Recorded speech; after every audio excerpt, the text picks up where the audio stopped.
Hey again, Sherry Kirchhoff, Hip Eclectic Hope, with an update on the living conditions of this government slum I'm in, owned by the Colorado Coalition for the Homeless.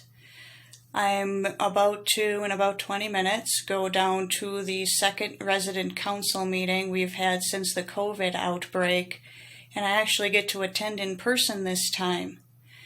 So we will be discussing issues like the safety in the building with the gang members and drug dealers that basically run the place. It's gotten so unsafe here that I am, as you can see, doing my laundry in my bathroom with this lovely little machine right here. Found it on Walmart.com when the stimulus hit. Otherwise, I wouldn't be able to do laundry because there are homeless people camping in the laundry rooms in this building. And the staff here, like the cleaning lady and the maintenance people, have been attacked by homeless squatters in this building, in the laundry rooms and the stairwells and elsewhere in the building. Even staff isn't safe here. So I'm not going to take my life into my hands to clean my sons and my laundry. So I've washed it in the machine, rinse it in a couple cooking pots, and hang it up on the laundry line like my Nana did in 1930. Because that's how we have to live here in order to live here and not be killed in the laundry room. That is one of the many safety concerns we will again be bringing to the slumlords who have handed the management duties to the drug addicts and the gang members. Getting stomped by, blood bitches, that's what we have to live with. So, gonna have a meeting and discuss this, and hopefully it'll actually be addressed finally. Food stamps. I've had benefits cut off for periods of time because of 217 going through and stealing the mail. She had this cock and bull story about how she found a pile of discarded mail by the dumpsters and reported it to management. That never happened. That's just some crock she came up with, so I don't pound her for giving me a pile of my own damn mail. And that's cool. It's been happening since she moved in the building. Because, whatever. She can get away with it. She has threatened to have her children do this to me every time. She has threatened to have her children call me names all the time. This is the one who almost killed him in the elevator. She attacked me in the elevator. And I happen to know the codicils say the person attacking, the person attacked is to be gone. I've been here, she's been here since August. I was attacked. She's still here. She harbored an attacker of mine on July 4th weekend. The Cavinia Pickford, known as Treasure, she's a meth addict who learned to cook her own dope with what another former resident here boinked her boyfriend/dealer. She started targeting my son and myself because that occurred about 2 years ago, right after my son and I got free from our trafficker, and I was trying to use my 3 cylinders out of 4-cylinder engine Chevrolet to give people rides and make a couple of bucks to survive. And one of the women I was driving around for groceries and appointments and whatnots happened to screw Cavinia's meth dealer. So I got put in with this conspiracy to ruin Cavinia's life, because that's what meth heads do. They get paranoid and put these conspiracy theories on all this wide range of stuff. They go nuts because meth destroys the brain. And so Cavinia started attacking my son and myself for the next 2 years. Verbally at first, and then cornering us in the hallway, cornering us right by the front lobby, and nothing gets done. And then finally, it came around June of this past year where another person I was giving rides to, trying to make a couple of bucks and live, in 218, she still lives here, was talking about wanting to have a little cookout, grill some food outside, and she had some food, but nobody she knew has a grill. Well, I got a grill in the trunk of my car. So, hey, cool, let's do this little potluck thing. Okay, cool. So I am not allowed to invite anyone I know. Anyone I know who comes up and says howdy is sent off viciously. And the 218 Shanice was having all the meth heads like Kavinia and Quincy and a bunch of other just, people who've been starting stuff in the building, people who've been dealing drugs in the building, people who've been making trouble, whether they live here or not, are invited to her cookout.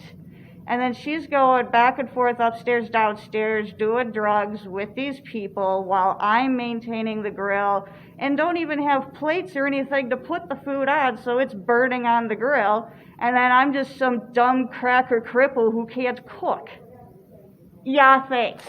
And so I've been jumped, my son and me, in this building half a dozen times. But the biggest one was after this cookout. Kavinia accused my son of trying to steal a toy from 218 Shanice. Kavinia accused my son of trying to take a toy that he was interested in. I was telling him in the process of telling him to put the toy back, because he took an interest in it. He was 5, Put it back, it's not yours, we're about to go home, I'm done with this watching people get drunk and crazy, and my grill is still hot, so I can't even go. And so we just got it anyway, and I don't care if I leave the grill by the dumpster if it's too hot, we got to yeet. And that's when Kavinia started in, this toy right here, that little cracker baby tried to steal that toy because that crippled bitch told him to. And here's an apartment full of people tweaking and drinking and all messed up. So that whole apartment full of people started jumping my shit. We barely got out of there alive.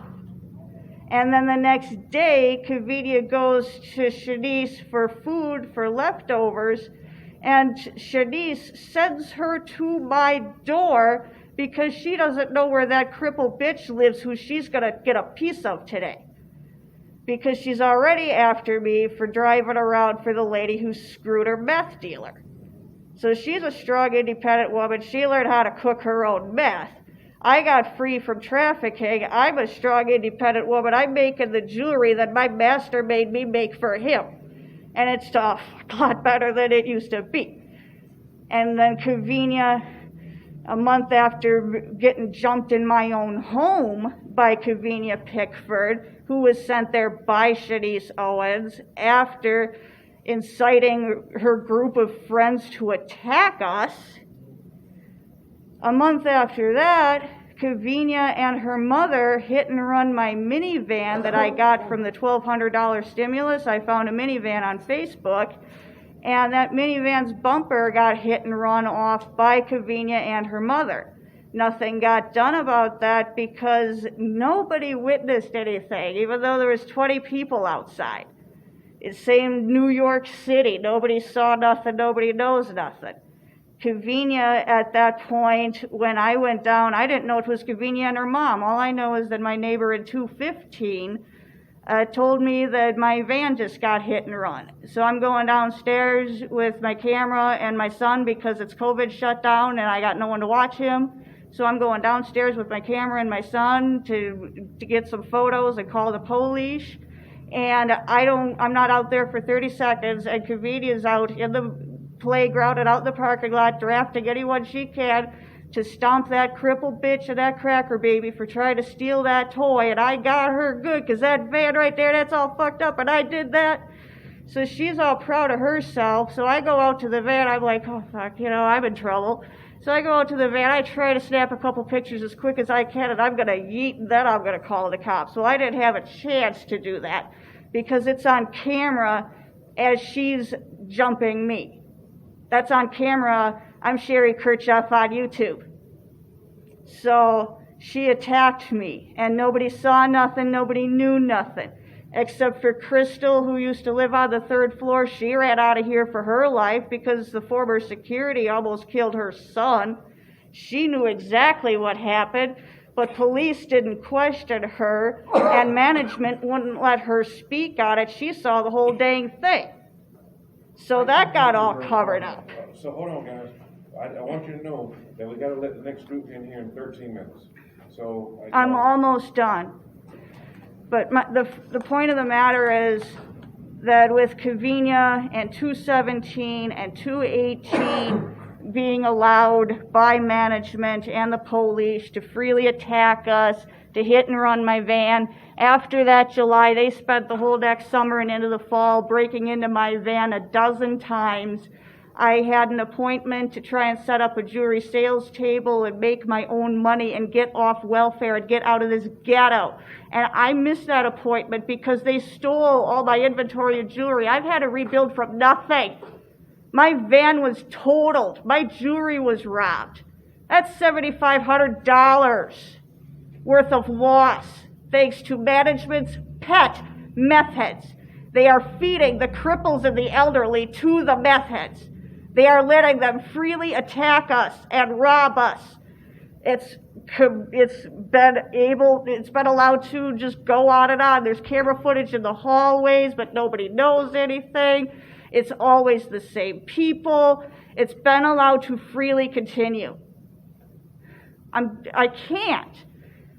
And then my TANF, getting cut off, Social Security cards getting stolen, benefits getting cut off. I can't afford the rent here because anytime I got $5, it gets stolen by 217.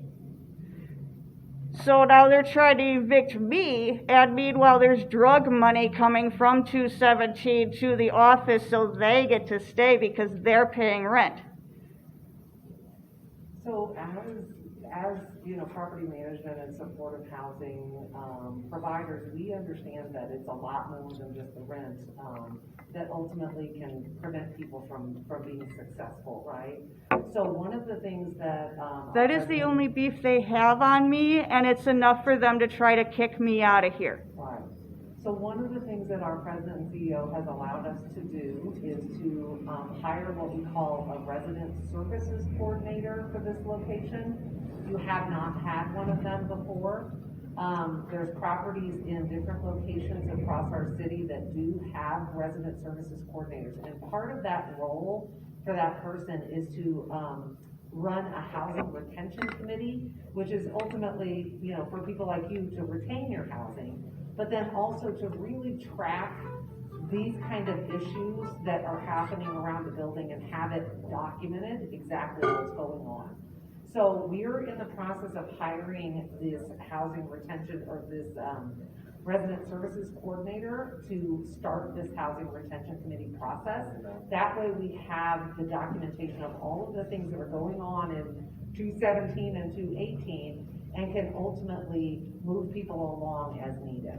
And so that's another effort that's being put forth at this location particularly because of some of the concerns that we've been hearing about. So I just want you to be aware that that is another thing that we've been authorized to, to try to address this. You'll all be a part of that conversation and having an understanding of what that housing retention committee process looks like. But we just want you to be aware that that is another effort that's being made around this. Okay, and that's one thing I was wanting to ask. Would it be possible, especially a few of us who care about the conditions of things and maybe a little behind on things, like put me in front of the security camera footage, have me go over it, take notes, okay, 2:30, journal the little hinkly doozits that occur here in exchange for the delinquent rent. Well, and that's, I don't, that might actually violate confidentiality. I'm not sure that. Well, I would of course sign a non-disclosure agreement, Right. And of course handle things professionally as if I were a third party. But, still, wanting to maintain the safety of the building. I stay holed up in my little apartment. I don't go anywhere. I don't do anything. I hardly know who these people are. Well, these folks I see more than. But, I did laundry in my home today because I'm afraid to go do laundry down the hall. You know, my hands are chapped the freak up. I want You to know, say clearly that we're hearing watching the video, reviewing that thing, using it to take action, and we're hearing that clearly from you. So we got 2 more people, we got about 10 minutes. Can you give me, if you have top priority for us for safety, what would it be? get Iman out of this building immediately. She disavows all knowledge of anything ever going on in this building that she's fully aware of, and we all know she's fully aware of. She will lie right to your face about having no power and no knowledge. She's a brick wall to any progress being made in this building. Okay, let's hear from you, sir. Well, one of the things I would say is that this building is far from being a ghetto. Okay, I've seen buildings that were so bad that just makes this place look. Anyway, I don't think people should complain too much about it. You know, security's a premier thing. I had 2 bicycles stolen from the bike shop. But it could be way worse. How would you like to live in New York City? No, you don't want to live in New York City. You want to live in Denver, Colorado. Or I do. What suggestions do you have, sir? Pardon me? What suggestions do you have, if any, for improvement? You gotta wear your mask above your nose. I would say work the parking space with security. That would help. Oh, she wants to hear you a little, if you could speak a little louder. Can you speak a little louder? She's wanting to hear you. That's because I was complimenting the building. He was complimenting the building. He was saying it could be worse, for sure. And it's hard to get with the math, and I can't really speak the table closer, so I apologize. As you're doing awesome, and I know this is a weird venue, and I appreciate all of your feedback. Thank you so much. Thank you so much. Was there anything else you wanted to add before we go here? No, I didn't want you to get a big head about this. I wouldn't do that. I already got a big head. What would you have to say, man? I'm in the sober living thing, and I just think that they'd probably fix that gate out there so that they don't get to this door. Because it's hard not to let somebody in if you're waving your key fob. Just don't let anybody in, and just the people that have guests, be more careful about their guests. You know. Because people try to go up the elevator that don't have a key fob, and you only have your limited amount of key fobs. Just limit how many guests people are having, because I know the upstairs has it a lot worse. Because I live in the sober living community. We are a tight community. We watch each other's houses. We don't get packages stolen. I know that this gentleman has given us our packages, brought them back to us. They get stolen when we leave them out here. Mm-hmm. People come by and just pick up the packages. So of all the various groups here, the sober living people have quite literally saved me twice, where I got stuck in the snow that was not properly cleared from the curb cut, and I was stuck in the snow, and the sober living people come and save my ass. Thank you. Yeah, thank you. And it's time now to wrap up, but before you go, I want to say thank you all for your transparency, your honesty, and sharing your true experiences. They don't fall on deaf ears. That's more sandwiches Thank if you. you want. All right, okay. Yeah. Thank you, I need Sam. a crowd. Cynthia Danship, please grab some more in July. Thank you so much. Thank you. Hey, thank you. Thank you so much. Anytime. Good to see you too. Appreciate the meeting. Thank you for allowing us to speak to this.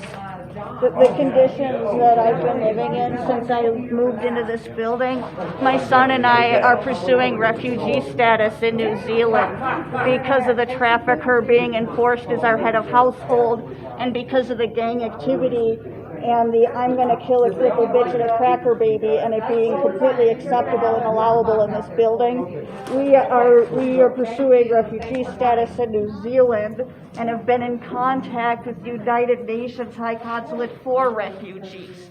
If it weren't for the slum conditions of this building, I would not have a case. I would just have to be convincing the government of New Zealand I really was trafficked, I promise. But I've got this evidence and documentation, and it's been going on for so damn long. So thank you for being such a slum that we're going to be able to move halfway across the planet. That's how it is here. So thank you for letting me speak to this. Yes, ma'am. Thank you. And thank you for sharing.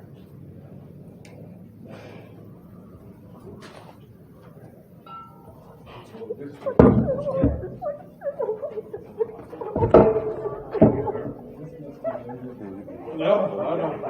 I'm used to it. No, right in the roar.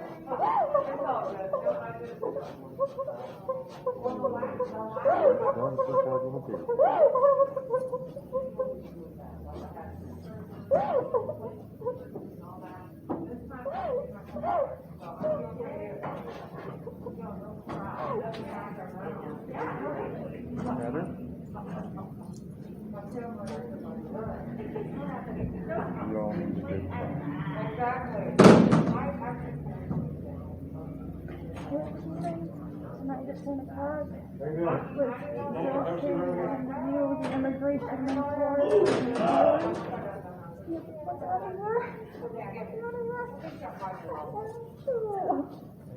Grab a table. Wow. And then we have snacks and stuff over here, sir. We have sandwiches and things like that. If you want to get some, just one of them, we'll get started. Well, thank you very much. Yes, sir. I just walked several miles. Oh, what's going on? Wow. Hey there. Focus here. Hey there. A couple months ago, they did all of the public service and everything. Yeah, thanks for being here. And I was walking I know. Okay, well, come do that. Cheers, sir. Don't run You off. may be lonely. I've got more family out here than I did back in Wisconsin. Better than? I'm just my little guy. Go show him a bathroom full of wet-ass clothes. Not too bad at all. Good, you gonna stick around and chat with us a little bit? Thank you. All right, well. We'll grab one of those surveys. Yeah, boy, you're-